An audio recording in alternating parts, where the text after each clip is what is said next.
আচ্ছা, আমি যদি আপওয়ার্কে যাই এবং আপওয়ার্ক থেকে রিপোর্টস সেকশনে যে সার্টিফিকেট অফ আর্নিংসে ক্লিক করি, তাহলে আপনারা দেখতে পাবেন আপওয়ার্ক থেকে, যেটা একটা ফ্রিল্যান্স মার্কেটিং প্ল্যাটফর্ম, ওই প্ল্যাটফর্মটা থেকে আমার আয় হয়েছে গত 11 মাসের মতো।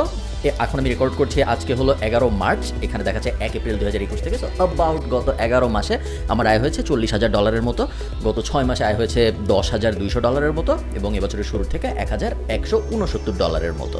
ফ্রিল্যান্সিং নিয়ে যখনই আমি কোনো ভিডিও বানাই, তখন আমি চেষ্টা করি ভিডিওর কোনো না কোনো জায়গায় একটা স্ক্রিন রেকর্ডের মাধ্যমে আমার আয় রোজগারের একটা হলেও প্রমাণ রাখতে। তার কারণ হলো, একসময় এই ব্যাপারটা অনেক ছিল এবং আনফর্চুনেটলি এখনও এই ব্যাপারটা অনেক আছে, যে মানুষ যারা আসলে 5,000, 10,000, 20,000, 50 বা $1,00,000 আয় করে নাই ফ্রিল্যান্সার হিসেবে, তারাও ইউটিউবে এসে বা বিভিন্ন কোর্স বানায় ফ্রিল্যান্সিংয়ের বিভিন্ন খুঁটিনাটি শেখানো শুরু করে দেয়। এবং ব্যাপারটা আমার কাছে একটু আনএথিক্যাল মনে হয়।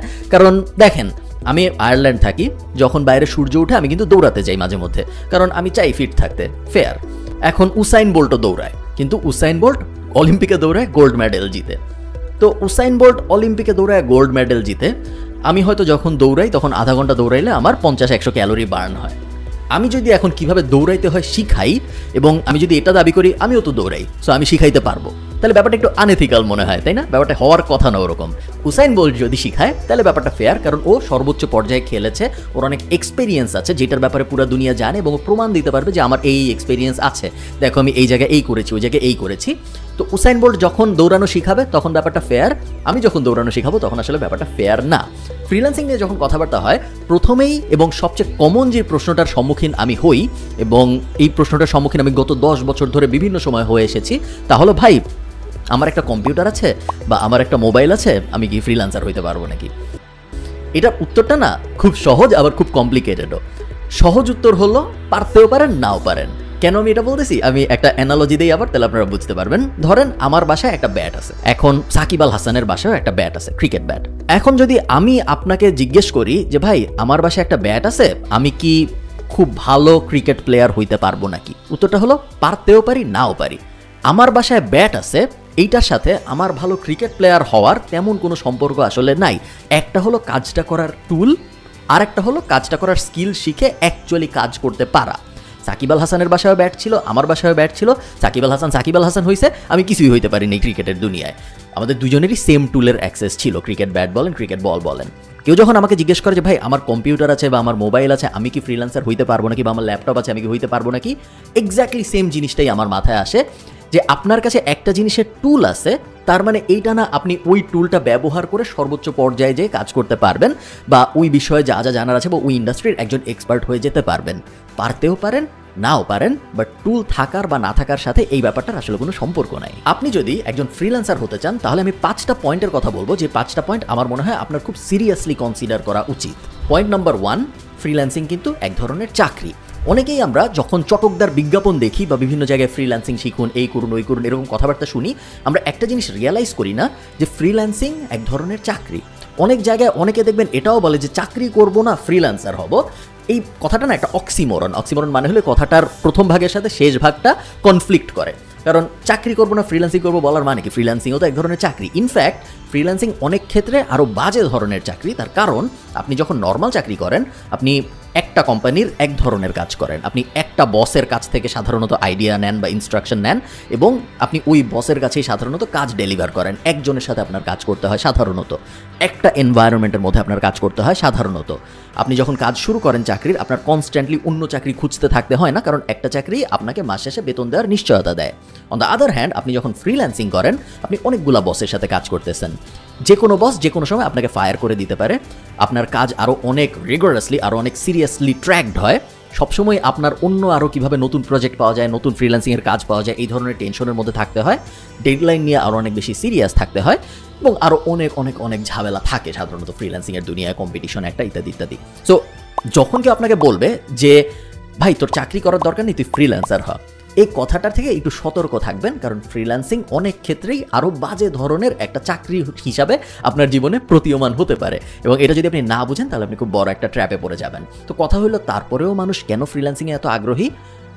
বাইরের দুনিয়া কিন্তু ফ্রিল্যান্সিংয়ে অত আগ্রহী না। বাংলাদেশ বলেন, ইন্ডিয়া বলেন, ফিলিপাইন বলেন, এই ধরনের দেশগুলো ফ্রিল্যান্সিংয়ে অনেক আগ্রহী, ডেসপাইট ফ্রিল্যান্সিং বিইং আরও বাজে ধরনের চাকরি হওয়া সত্ত্বেও। বাংলাদেশ, ইন্ডিয়া, ফিলিপিন এই ধরনের দেশগুলো ফ্রিল্যান্সিং করতে আরও আগ্রহী। তার কারণ আমাদের বেকারত্বের হার অনেক বেশি। আমাদের মার্কেটে, ট্র্যাডিশনাল মার্কেটে এনাফ চাকরি নাই। যেহেতু আমাদের ট্র্যাডিশনাল মার্কেটে এনাফ চাকরি নাই এবং এনাফ ভালো চাকরি নাই, এই কারণেই আমাদের যে এমপ্লয়িজরা, যাদের চাকরির মানে খোঁজার আর কোনো অপশন নেই, তাদের আর কিছু না পেয়ে ফ্রিল্যান্সার হতে হচ্ছে, অন্যান্য দেশের বিভিন্ন কোম্পানির জন্য কম দামে কাজ করে দিতে হচ্ছে। এটা আপনি যদি মোটা দাগে চিন্তা করেন খুব একটা ভালো ব্যাপার না।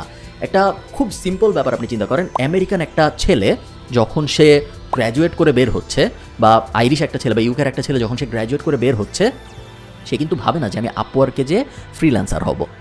বাংলাদেশে একটা ছেলে যখন বের হচ্ছে বা বাংলাদেশে একটা ছেলে যখন বিএসসি ডিগ্রি নিচ্ছে, সে ভাবে।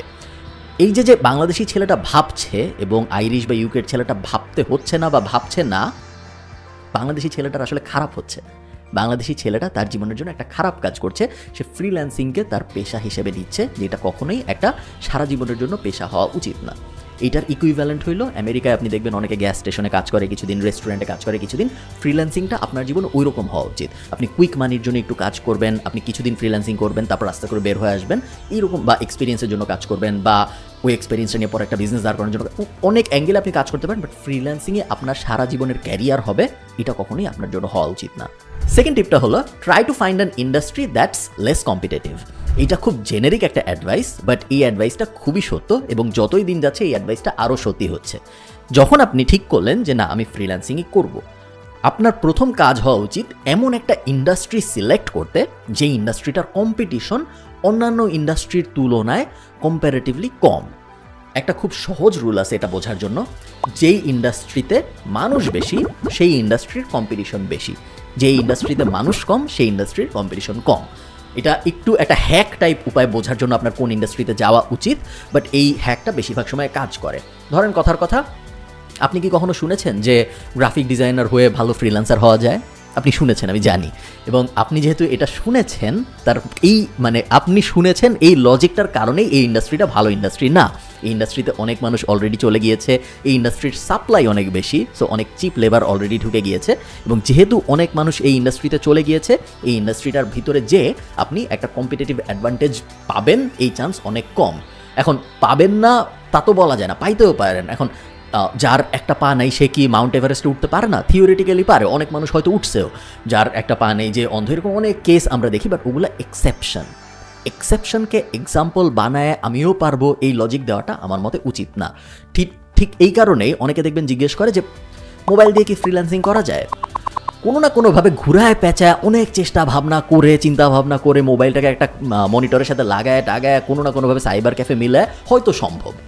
ঠিক ওই এক্সাম্পলটার মতো যে এভারেস্টে যখন যায় পা যদি না থাকে বা একটা চোখ যদি অন্ধ থাকে, হয়তো সম্ভব কোনো না কোনোভাবে, বাট ওগুলা এক্সেপশন, জেনারেলি পসিবল না, জেনারেলি হয় না। এবং আমরা জেনারেলকে আমাদের রুল ধরে নিব জীবনের জন্য, আমরা কেউ অত এক্সেপশন না আসলে। Third rule, try to find an industry that will not get automated in next 5 to 10 years.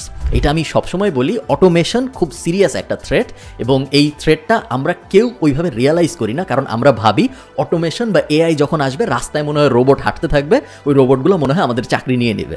এটা কখনো হবে না, রাস্তায় আপনি কখনো রোবট হাঁটতে দেখবেন না। অটোমেশন খুব আস্তে আস্তে আসে এবং অটোমেশন যখন আসে তখন বোঝা যায় না। যখন সিএমএস এর রেভলিউশনটা আসলো, কন্টেন্ট ম্যানেজমেন্ট সিস্টেমের রেভলিউশনটা আসলো, আস্তে আস্তে বেসিক কোড জানে, বেসিক কোড দিয়ে পেজ লেভেলে ওয়েবসাইট বানাইতে পারে এমন মানুষের চাহিদা কিন্তু কমা শুরু হইলো। এক্সপার্টদের চাহিদা সবসময় ছিল, এখনও আছে, বাট বেসিকদের চাহিদা কিন্তু বন হয়ে যাচ্ছে। যখন ক্যানভা টাইপ টুল আসলো, যখন এই ধরনের automated basic web design type টুল আসা শুরু হলো মার্কেটে, যখন ব্যাকগ্রাউন্ড রিমুভের জন্য এআই টেকনোলজি চলে আসলো, ওই সময় দেখা গেল যারা খুব ভালো গ্রাফিক ডিজাইনার না, মোটামুটি বেসিক কাজকর্ম পারতো, একটা ইমেজ নিয়ে ওটার উপর একটা জিনিস বসাই দিতে পারতো, এই ধরনের টুকটাক কাজকর্ম পারতো, তাদের কাজ কমা শুরু হয়ে গেল। কেন? কারণ যখন অটোমেশন আসে ফার্স্টেই আঘাত পায় যেসব মানুষ খুব একটা স্কিল্ড না, যেসব মানুষ বেসিক হালকা পাতলা জানে, খুব বেশি জানে না, তাদেরকে ফার্স্টেই অটোমেশন রিপ্লেস করে দেয়। যারা একদম এক্সপার্ট তাদের কাছে অটোমেশনের ওই ভয়টা পৌঁছাতে অনেক বেশি সময় লাগে, কারণ অটোমেশন সাধারণত একদম এক্সপার্টদের রিপ্লেস করতে পারে না। কিন্তু আপনি যদি ওই রকম বেসিক লেভেলের মানুষ হন যে একটু এটা পারি, একটু ওইটা পারি, আমার এই ইন্ডাস্ট্রির ব্যাপারে আমি অল্প অল্প ধারণা আছে, আপনি খুব তাড়াতাড়ি রিপ্লেস হয়ে যাবেন।